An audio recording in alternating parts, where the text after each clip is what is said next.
नमस्कार, आदाब। मैं हूं मुशीर अहमद। आप देख रहे हैं अलीगढ़ एक्सप्रेस न्यूज़। आइए नज़र डालते हैं आज की कुछ खास खबरों पर।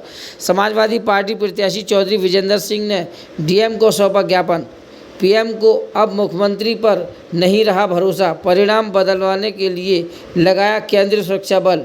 आरोप लगाया कि प्रधानमंत्री और गृह मंत्री के आदेश पर त्रिस्तरीय सुरक्षा व्यवस्था की गई है। कल चुनाव परिणाम आने हैं। चुनाव परिणामों को लेकर अलीगढ़ के धनीपुर मंडी में परिसर स्तरीय सुरक्षा व्यवस्था की गई है। यानी कि उन्होंने उत्तर प्रदेश पुलिस, उसके बाद पीएसी और उसके बाद बीएसएफ के जवान सुरक्षा व्यवस्था में लगे हुए हैं, जिसको लेकर समाजवादी पार्टी कार्यकर्ता और प्रत्याशी चौधरी विजेंद्र सिंह ने जिला अधिकारी से मिलकर विरोध जताया और चुनाव आयोग के नाम ज्ञापन की डिमांड हुई है।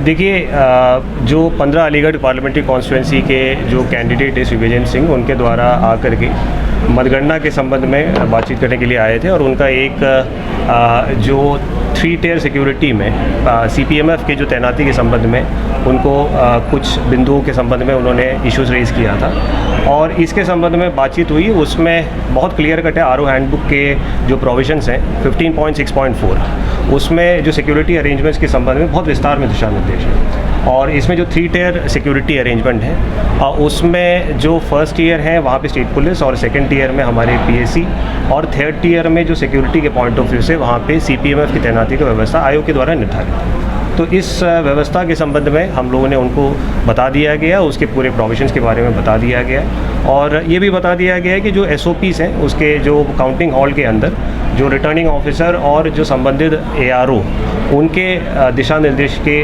अनुसार ऑब्जर्वर्स की उपस्थिति में आयोग के दिशा निर्देश के अनुसार काउंटिंग की प्रोसेस संपन्न होगी। इसके बारे में उनको पूरी तरफ से बता दिया गया। उन्होंने कहा कि बीएसएफ लगाने से धांधली की आशंका है क्योंकि वो केंद्र के अधीन आती है। देखिए, मैं आपको फिर से बताता हूँ कि जो भी कार्रवाई काउंटिंग के प्रोसेस में होता है वो आयोग के द्वारा निर्गत दिशा निर्देश के अनुसार ही होता है। आयोग के द्वारा सारे पॉलिटिकल पार्टीज़ को, निर्वाचन से जुड़े हुए सारे अधिकारी कर्मचारियों को दिशा निर्देश पूर्व से ही निर्गत किए जा चुके हैं कि हर स्टेज में किस प्रकार कार्रवाइयों को संपन्न करना है और जो 3 टियर सिक्योरिटी की जो व्यवस्था है वो आयोग के द्वारा पूर्व से ही निर्धारित है और उस निर्धारित व्यवस्था के अनुसार ही करेंगे। और आयोग के द्वारा तैनात किए गए 4 ऑब्जर्वर्स काउंटिंग के दौरान हमारे बीच में मौजूद रहेंगे, ये सुनिश्चित करने के लिए कि आयोग के दिशा निर्देश के अनुसार ही पूरे काउंटिंग के प्रोसेस संपन्न हो। सर, मोबाइल प्रतिबंध रहेगा। सर, मोबाइल प्रतिबंध रहेगा कि जनता सड़कों पे आए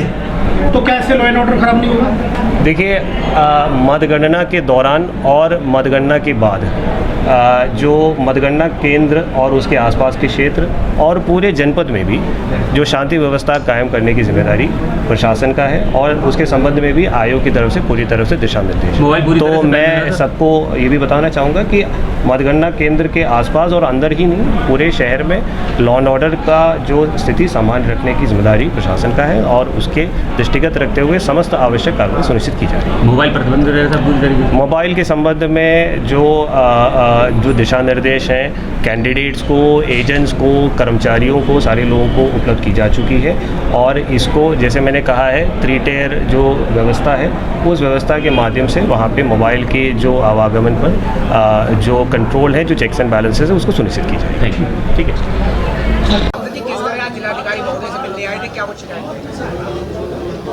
कल हमें मालूम पड़ा कि मतगणना में 3 स्तरीय सुरक्षा व्यवस्था की गई है। पहली यूपीपी की, दूसरी लाइन पीएसी की, तीसरी लाइन बीएसएफ की। ऐसा कभी आज़ादी के बाद किसी भी विधानसभा लोकसभा के चुनाव में नहीं हुआ, जिसका पूरे जनता में एक भ्रम पैदा हो गया है कि इस जनता को उत्तर प्रदेश सरकार के मुखिया का भी यकीन नहीं है। जब यकीन होता तो यूपीपी पर लगाते, फिर बीएसएफ क्यों लगाई गई? बीएसएफ का मतलब है कि डायरेक्ट टू दिल्ली। इसका मतलब है कि गृह मंत्री हो, चाहे और सरकार के, भारत सरकार के प्रभावशाली व्यक्ति हो, प्रधानमंत्री हो, वो जिलाधिकारियों को डायरेक्ट दबाने की कोशिश कर रहे हैं। कुछ भी हो सकता है। हमने साफ कहा इसको न लगाया जाए, हटाया जाए। उनका कहना है गाइडलाइन तो पुरानी थी, तो पहले क्यों नहीं लगाया गया, आज ही क्यों लगाई जा रही है? हमारा स्पष्ट मत है आपके माध्यम से, आप लोकतंत्र के सजग प्रहरी हैं, चौथे स्तंभ हैं। हमारी आवाज़ को दिल्ली लखनऊ चुनाव आयोग तक, तमाम सरकारों को, मुखियाओं तक, विपक्ष के नेताओं तक पहुंचाएं। और आपके माध्यम से अलीगढ़ की जनता से कहना चाहते हैं, जब भी कोई सरकार तानाशाह की नीति उसमें आती है फोरम में, तो उसका इलाज जनता होती है, देश की जनता। मैं अलीगढ़ की जनता को आह्वान करके कहना चाहता हूँ, पूरे महानगर को सड़कों पर जाम दिखाई दे, पूरी जनता सड़कों पर निकल के आ जाए, हर कीमत में यहाँ लेके हटेंगे, चाहे बड़ी से बड़ी कुर्बानी क्यों न देनी पड़े। धन्यवाद।